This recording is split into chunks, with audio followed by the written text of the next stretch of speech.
Pivotal fight in the lightweight division, only 3 rounds. And another little tidbit before we get into this, it was known recently in an interview with MMA Fighting that Beneil Dariush will be the backup for this fighter. That's right, not Alex Volkanovski, not the featherweight champ. A pivotal 155-pound lightweight clash takes place at UFC 280 in Abu Dhabi.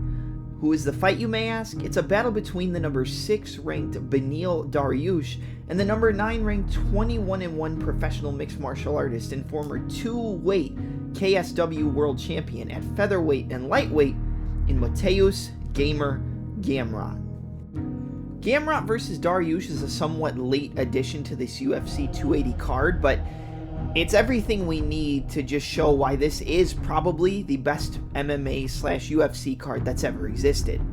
You look at other accolades for either of these fighters, obviously Dariush has fought in the UFC a lot longer than Gamrot, but Gamrot has really burst onto the scene in just a few short years in terms of the premier organization in the world for mixed martial arts. Gamrot has also won a gold medal at the ADCC World Championships, which is one of the biggest accolades you can win in terms of grappling and jiu-jitsu tournaments. As I said already, he's a former 2-weight world champion in KSW at featherweight and lightweight. When you look at Beneil Dariush, he's been a top contender in the UFC's 155-pound division for a very long time. Dariush's biggest wins in terms of his MMA/UFC career would be over the likes of the former interim lightweight champion in Tony El Cucuy Ferguson, the power puncher in Drew Dober, and Carlos Diego Ferreira. Now, when it comes to Gamrot's UFC record, he holds finish victories over Diego Ferreira, a Kimura submission in the first round over Jeremy Little Heathen Stevens, and a knockout victory over Scott Hot Sauce Holtzman, which is another common opponent for Beneil Dariush. The most recent fight and victory for Mateusz Gamrot in his UFC career was a UFC Fight Night main event against Arman Tsarukian. In the fight and leading up to the fight, people were heavily on the side of Arman. He was a 2.5-to-1 favorite, and Gamrot was highly doubted and heavily counted out in that fight. Probably because Tsarukian was the man who fought Islam Makhachev in his UFC debut. Now, Makhachev is obviously going to fight Charles Oliveira in the UFC 280 main event on this card, so the storylines are already there. However, to be able to go toe-to-toe with Makhachev, go 15 minutes with him, and be able to go back and forth in terms of grappling transitions, takedown attempts, takedown defense, shrimps, sprawls, changing of positions, fireman's carries, etc., it was an extremely impressive showing for the UFC newcomer. Despite being a heavy favorite against Gamrot, Gamrot was able to go toe-to-toe with Tsarukian in terms of the grappling exchanges. Tons of reversals, scrambles, changing of positions, and takedown attempts were what really told the story of this fight, but it was the championship rounds where Gamrot showed his championship experience from KSW and was able to eke out a 48-47 split decision. Now, although it doesn't really mean much, I did pick Mateusz Gamrot to defeat Tsarukian in that fight via decision. Made some money on that fight as well, but that's not what we really came here to talk about. Being able to go back and forth in the grappling exchanges with Tsarukian, I feel like it speaks volumes going into this fight against Dariush. Now, we said Dariush was a black belt in Muay Thai as well as a black belt in Brazilian Jiu-Jitsu. So he is known to be a very decorated grappler, a dangerous submission artist, and a guy who's able to take people to the ground and not allow them to get up. And even if they try, he'll immediately try to lock up a heel hook, a guillotine, a rear naked choke, an armbar, etc. He's very dangerous from the top position while also being dangerous off of his back when it comes to grappling exchanges. However, I feel like Mateusz Gamrot, his scrambling ability is going to cause a lot of issues for Dariush in this fight. The ability to not settle for position, the ability to change positions, go for low ankle pick style of single legs, use the fireman's carry, change positions, use shrimps, use hip control, and be able to reverse takedown attempts into your own takedown attempts as a form of takedown defense, so to speak, is going to be something that I don't think Dariush has faced in his UFC career.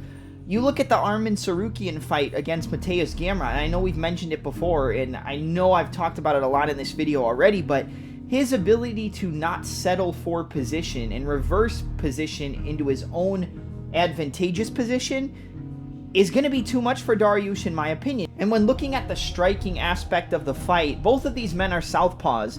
Dariush can switch with that overhand left, switching into orthodox to land an overhand right, a la Dustin Poirier, who's also a southpaw.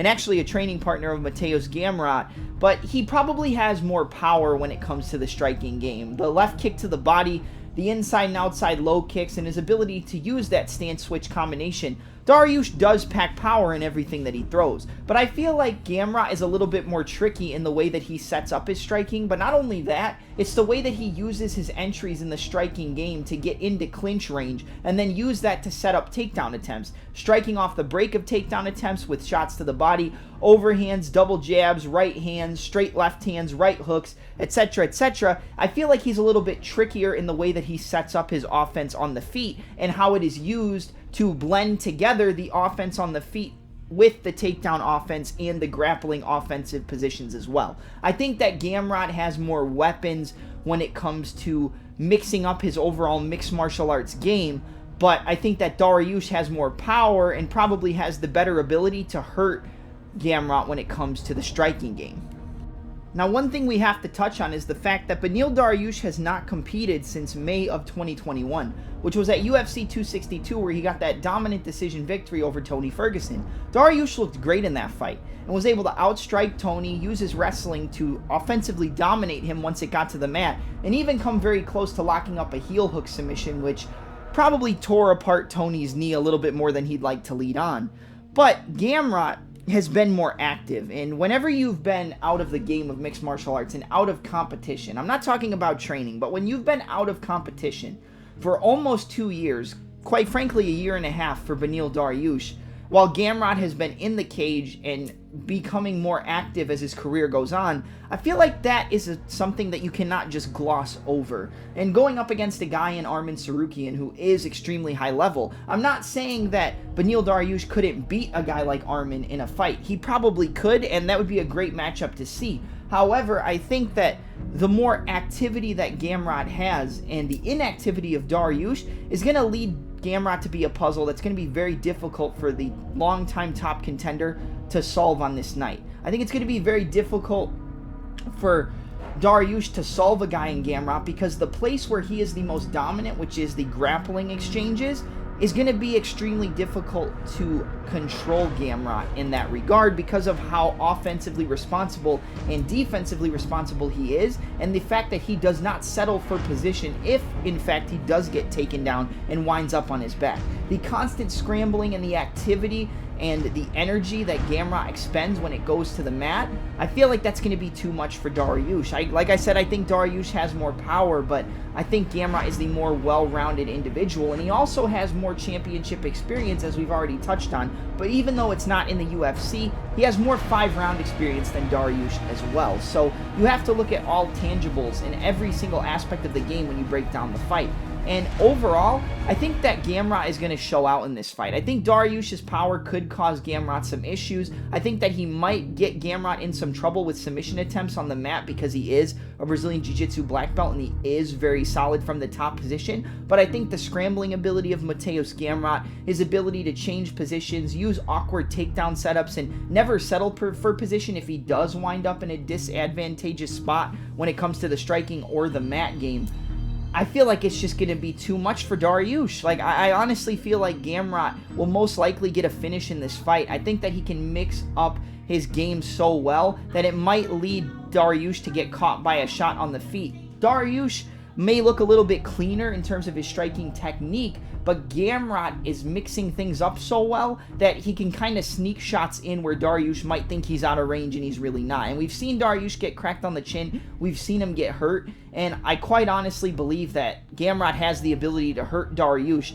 and potentially finish him with ground and pound or finish him with a submission. But to go out on a limb here, I'm going to say that Gamrot gets the win via decision. I think he'll be able to control Dariush in the grappling. I think the areas where Dariush is normally so strong and so dominant aren't going to be there for him in this fight, and it's going to be Gamrot who controls the grappling exchanges, and Gamrot's scrambling ability mixed with the awkward offense he sets up on the feet is going to be the story of this fight overall. But my pick is going to be Mateusz Gamrot, and I cannot wait to see this fight. If you're sleeping on this one, you better wake up before October 22nd, because it's going down in Abu Dhabi.